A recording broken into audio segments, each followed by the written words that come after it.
표집에 관해서 일단 33번 한번 보겠습니다. 표집을 보시면 유층 표집에 대한 설명 옳은 것은 그랬어요. 우리 표집은 크게 확률적 표집과 확률이냐 아니면은 확률 대 비확률 이렇게 나눌 수가 있겠죠. 확률적 표집이냐 비확률적 표집이냐 이렇게 큰 덩치로 이렇게 구분해 볼 수가 있고요. 확률적 표집이 어떤 거예요? 심플 랜덤 샘플링, 단순 무선 표집이고요. 단순 무선 표집 혹은 또 군집 혹은 집락 표집, 군집 표집, 그 다음에 유층 혹은 층합 표집, 또 하나 단순 무선 표집을 변형한 것이 체계적 표집이에요. 그래서 요거 염두에 두시고 비확률 표집, 뭐 스노우볼링 표집이라든가 임의 표집, 판단 표집 뭐 이런 것들이 비확률적 표집에 해당이 됩니다. 근데 33번 문항은 다음 중 유층 표집에 대한 설명으로 옳은 것을 찾는 것입니다. 그러면 유층 표집은 일단은 간단하게 단순 무선 표집, 모집단의 명단이 있어야겠죠. 가장 기초적인 확률적 표집으로서 모집단 명단에 일련 번호를 쫙 부여하고 필요한 수만큼 무선, 무작위로 랜덤으로 추출하는 방법이죠. 군집 표집, 하위 집단 간의 동질적으로 그리고 하위 집단 내 이질적으로 구성된 집단에서 개개의 단위를 표집하는 것이 아니라 선택된 집단의 사례수를 한꺼번에 그래서 집락 표집에 표집하는 방법.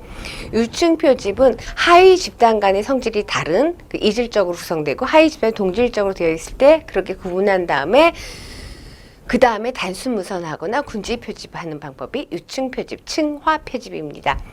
체계적 표집은 처음 한 번만 그 랜덤으로 추출하고 그 다음에 규칙성에 의해서 표집하는 방법이 체계적 표집입니다. 그럼 유층 표집에 관한 거가 제비 뽑기나 복권 추첨 등과 같은 방법으로 표본을 추출한다. 이건 뭐예요? 심플 랜덤 샘플링, 단순 무선 표집에 관한 것입니다. 그러니까는 이렇게 명단에 있을 때 그냥 랜덤으로 나오는 것이기 때문에 자, 그 다음에 나번 보시면 길거리에서 쉽게 만날 수 있는 100명을 대상으로 표본을 추출한다. 이것은 확률적 표집이 아니라 비확률적 표집이 아니라 우연적 표집이에요. 그런데 이 100명도 그냥 쭉 1번부터 100번 이렇게 아니라 나는 매 5번, 내가 맞춘 5번마다 아니면 10번마다 이렇게 해서 표집을 하게 되는 것이 우연적 표집이죠. 그러니까 그거는 확률적 표집이 아니고 그 비확률적 표집 중에서 우연적 표집입니다. 그 다음에 답은 보시면 연구자의 주관적 판단으로 모집단을 대상으로 모집단을 대표한다고 생각되는 표본을 추출하는 것이 판단 표집이죠. 판단 표집. 그것도 비확률적 표집에 해당이 돼요.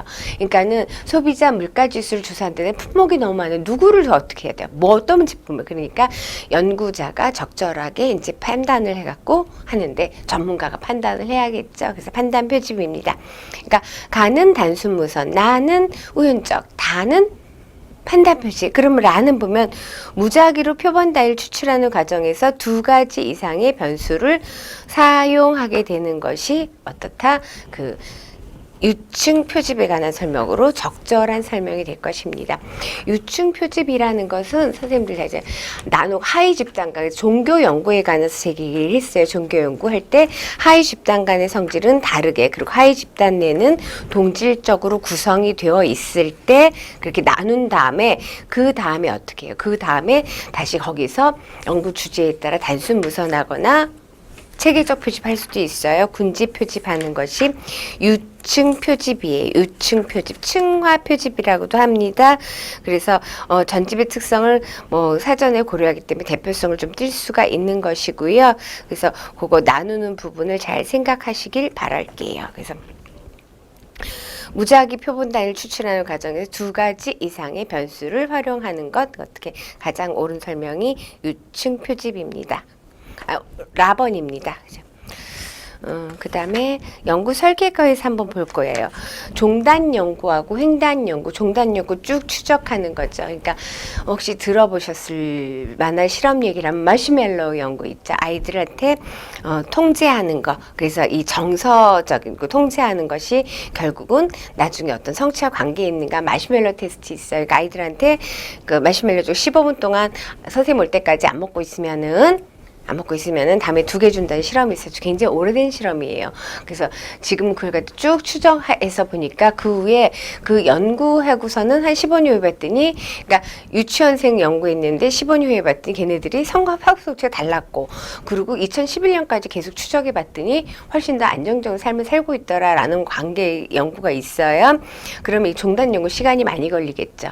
그런 것들을 염두에 두시고 보시면은, 자, 1번 보시면은 연령이 다른 여러 개의 집단, 그리고 어느 시점에 동시에 실험하고 동시에 조작하는 방식, 이거는 벌써 종단 연구가 아닐 거란 알죠. 횡단 연구에 대한 설명이 될 것이 횡단 연구. 그래서 종단 연구 쭉 추정하는 거, 그죠?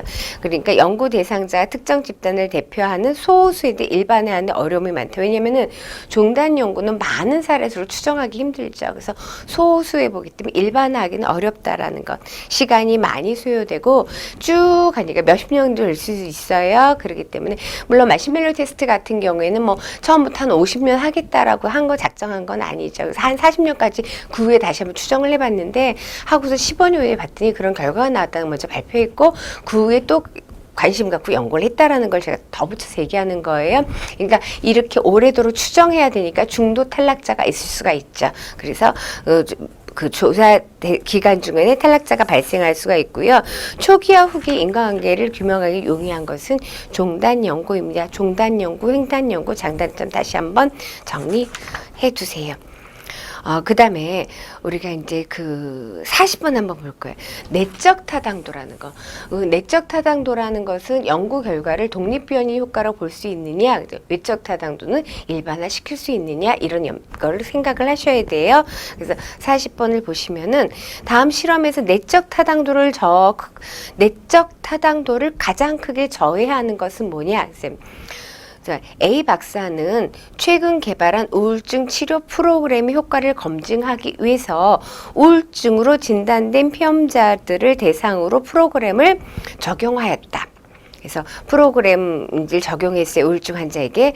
프로그램 적용 후에 피험자들이 우울증세가 적용 전에 비해서 적용 후에 유의하게 감소한 것으로 나타났다. 그러니까는 프로그램 처치하니까 효과가 있는 걸로 나타났다. 그런데 예기치 않게 실험 과정에서 몇몇 피험자들이 공동 구매한 복권이 1등에 당첨됐다. 몇몇 피험자들이 1등에 당첨됐으니까 그래서 그들이 우울증 감소에 영향을 미쳤다는 사실을 알게 되었다. 그러니까는 프로그램 외에 다른 것이 끼어들었다라는 거죠. 그러니까 프로그램의 효과를 보기 위해서 했는데 효과는 있었어요. 근데 알고 보니까 이 프로그램 외에 로또 당첨됐어. 그거서 이거 프로그램과 무관할 수도 있잖아요. 그죠? 그래서 그걸 알게 되었다. 그러면 이걸 가장 크게 저해하는 것은 무엇이냐? 어떤 히스토리, 사건이 있었다는 거죠. 그러니까 지금 역사, 실험자 효과, 피험자 선발, 성숙, 통계적 회귀 이런 것들이 다 내적 타당도를 저해하는 그 요인들에 이제 해당이 되는데 이것이 연구법 할 때 조금 낯설고 어려울 수 있어요. 그렇지만 지금 사건이 있었다는 거죠. 이 사건이 영향을 줬다면은 결국 프로그램 효과라고 보기는 어렵다는 거예요. 내적 타당도라는 어떤 독립변 처치 효과를 볼 수 있느냐, 그래서 역성 검사 이런 거 다 역사 성수 검사 도구, 그다음에 뭐 이 집 여기 있는 것처럼 실험자 효과라든가 통계적으로 회귀하는 게 다 이제 내적 타당도를 저해하는 요인에 해당이 되는데 그 중에서 이 사례는 무엇이다?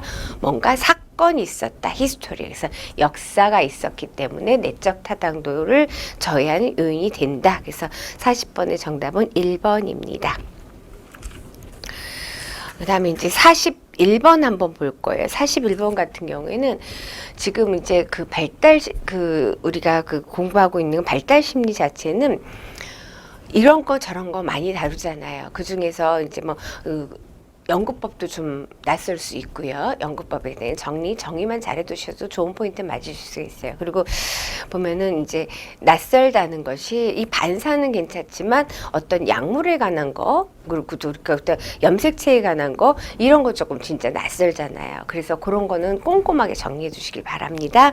그래서 41번 보시면은 다음 중 신생아 반사 운동의 유형 및 특징에 대한 설명으로 옳지 않은 것은 그랬어요. 옳지 않은 건 빨기 반사, 모로 반사, 경학 반사, 파악 반사, 바빈스키 반사 다 신생아 반사예요.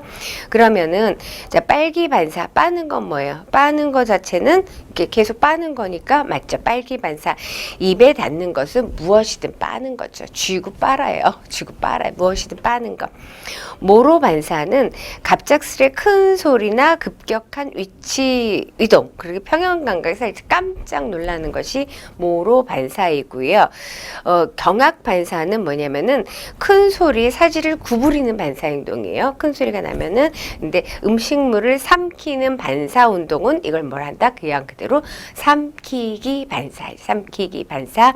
그러니까 옳지 않은 것은 3번이죠. 음식물을 삼키는 반사 운동은 삼키기 반사이다. 그죠? 4번 손에 잡히는 것은 꽉 그래서 제가 머리 길면 애들 갈 때 다 잡고 모든 걸 다 쥐고 잡고 안 놓으란 반사가 파악 반사고요.